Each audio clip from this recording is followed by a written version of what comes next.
हम शंकर जी को जल कहां बैठ के चढ़ाते हैं?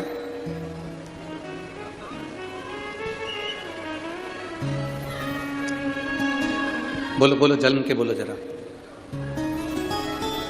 वैसे तो जो शिवलिंग होता है उस शिवलिंग के आसपास कहीं पर भी बैठ जाओ जहां से जल बहता है, बस उस स्थान को छोड़कर।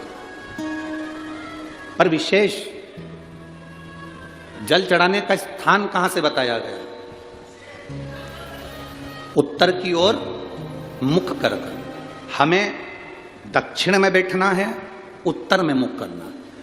उत्तर की ओर भगवान शंकर की जलाधारी, जलाधारी से मतलब है जो शिव जी का चढ़ा हुआ पानी जो बहता है वो उत्तर की ओर जाता है। तो हम कहां बैठते हैं? बोलो बोलो जम के, दक्षिण की ओर।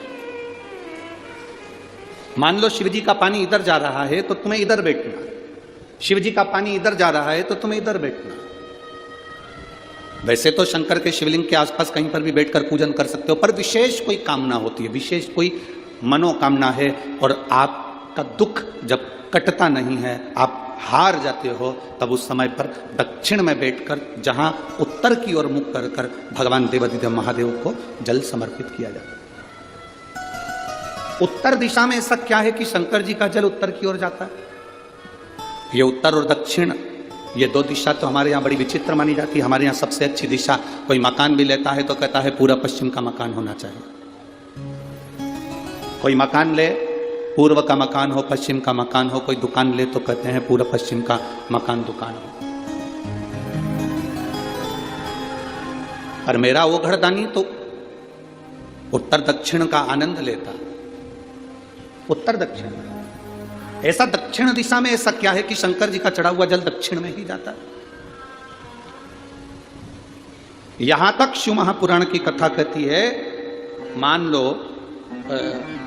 आपके घर में छोटा सा शिवलिंग है, आपके घर में छोटा सा शिवलिंग है, उस शिवलिंग को आपने थाली में रख लिया। थाली में रखने के बाद, गूंज रहा है आवाज, थाली में रखने के बाद उस थाली में शिवलिंग को रख लिया, आपने उसको स्नान कराया। थाली में भी अगर शिवलिंग रख रहे हो तो उस शिवलिंग का जो दिशा है वो उत्तर की होना चाहिए। भले आप मंदिर में पूरा पश्चिम में बैठे हो, आपके घर का मंदिर तो पूरा पश्चिम में ही होगा, आपके घर का मंदिर कहाँ होगा? पूरा पश्चिम में। पर शिवलिंग की दिशा कहाँ रखना है?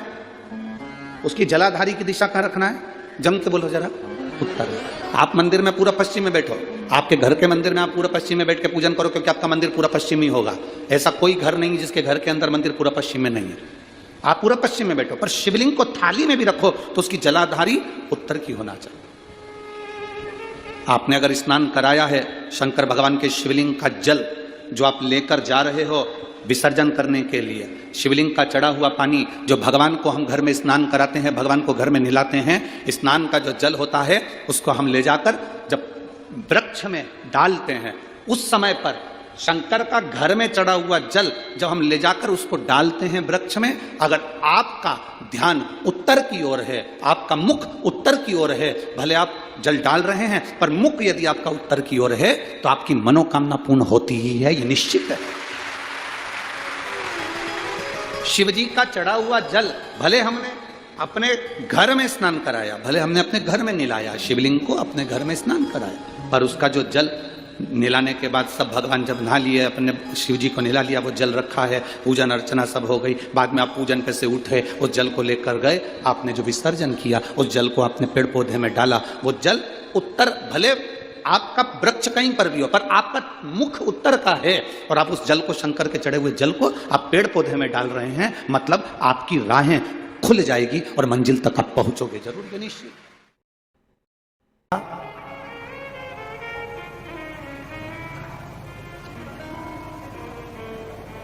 कभी ये शिवलिंग है, ये गोल जलाधारी है, ये सामने चरण, करें दर्शन सबने। ये दो सामने जो चरण है इसके बीच में सुख सुंदरी है। कभी कभी विशेष कोई अवसर आए, सोमवार की अष्टमी पड़ जाए या कोई विशेष प्रदोष का दिन पड़ जाए और आपको लग रहा हो कि मेरा महादेव को मैं जल चढ़ाते चढ़ाते इतना समय हो गया, मेरा महादेव नहीं सुन रहा, तब कभी कभी ऐसा मन में आए कि क्यों नहीं सुन रहा, तब लोटा भरकर जब जल लेकर जाओ, गणेश जी को चढ़ाया, अशोक सुंदरी को चढ़ाया, षडानंद कार्तिकेय को चढ़ाया, माँ जगतजननी जगदम्बा माँ पार्वती को चढ़ाया, वही जल ले जाकर बेलपत्री के वृक्ष पर चढ़ाया। शिव जी को अर्पण नहीं कर पाए। और सरल भाषा में समझ लो इसको, किसी किसी माता को आपने देखा होगा, किसी किसी व्यक्ति को आपने देखा होगा कि वो शिव मंदिर में जाता है, शिव जी को भले जल नहीं चढ़ाता है, और शंकर भगवान के मंदिर में जाकर इतनी सफाई कर देता है, जहां शंकर भगवान का कहीं बेलपत्र वगैरह पड़ा हुआ है उसको उठाएगा, बीनेगा, फिर यहाँ से धोएगा, श्रृंगार करेगा, यहाँ से साफ करेगा, साफ करके जो पानी जा रहा है वहां साफ करेगा, साफ करके एकदम क्लीन करके फिर शंकर भगवान को पोंछ कर स्नान कराकर जल चढ़ाकर फिर उनका श्रृंगार करता रहता है। कभी कभी आपके साथ में भी ऐसा हुआ, आपने भी करा होगा, ऐसा नहीं कि नहीं करा। कभी कभी सब दूर सफाई के बाद शिवलिंग की सफाई करना भूल गया, या शंकर जी के शिवलिंग पर जल चढ़ाना भूल गया, जल चढ़ाकर आ गया। अब आ तो गया, पर चिंता देवादिदेव महादेव को लग गई। मेरा था, भक्त था, उपास करता था, शिवरात्रि का व्रत करता था, पशुपति व्रत करता था, सोमवार सावन के करता था, 16 सोमवार करता था, पर आज इसको ना जाने क्या हो गया कि ये मेरे ऊपर जल ना चढ़ाकर सब दूर जल चढ़ाकर चले गया। देवादिदेव माता पार्वती जी से कह देते हैं, सुन पार्वती, अगर कोई भूलवश भी मुझ पर जल चढ़ाना भूल जाए और तेरे हस्त कमल पर जल चढ़ा कर जाए, तो पार्वती जितना फल मैं प्रदान करूं उससे दुगना फल तुझे प्रदान करना है। यह शिव कह रहा है। और इसका प्रमाण कहां पर मिलता है? इसका प्रमाण मिलता है महाभारत में, इसका प्रमाण मिलता है श्रीमद् भागवत कथा में। भीम, दुर्योधन और जरासंध तीनों ने तप करा,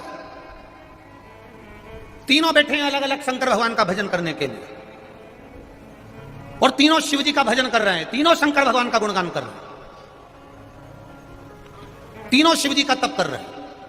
और तप करते करते करते करते करते करते भीम को लग गई भूख, चले गया भोजन करने। जैसे भोजन करने गया तो कुछ खाने का तो मिला नहीं, केले के पेड़ पे से केला लिया या छील छील के खाकर फेंक दिया, बैठ गया। इतने में देवादिदेव महादेव प्रकट हो गए, और महादेव प्रकट होकर तुरंत मेरे शंकर भगवान ने प्रसन्न होकर प्रकट होकर दुर्योधन और जरासंध को देखा और दोनों से पूछा, तुम्हें क्या चाहिए मांगो।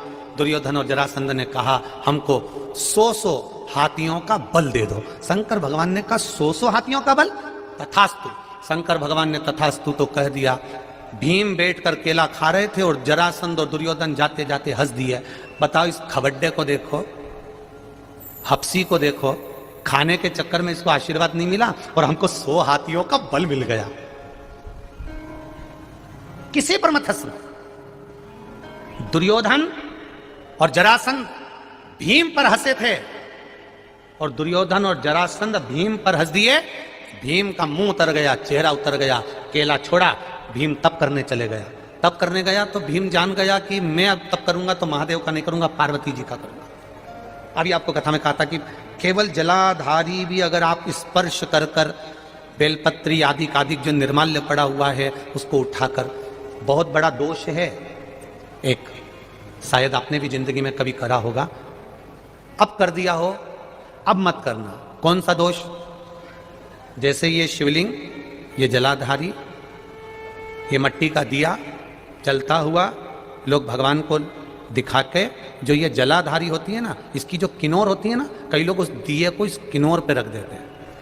कई लोग नारियल को, श्रीफल को इस हस्त कमल पे जहां शिवलिंग रखा हुआ है यहां रख देते हैं। ये दोष है, ये शिव महापुराण का दोष है।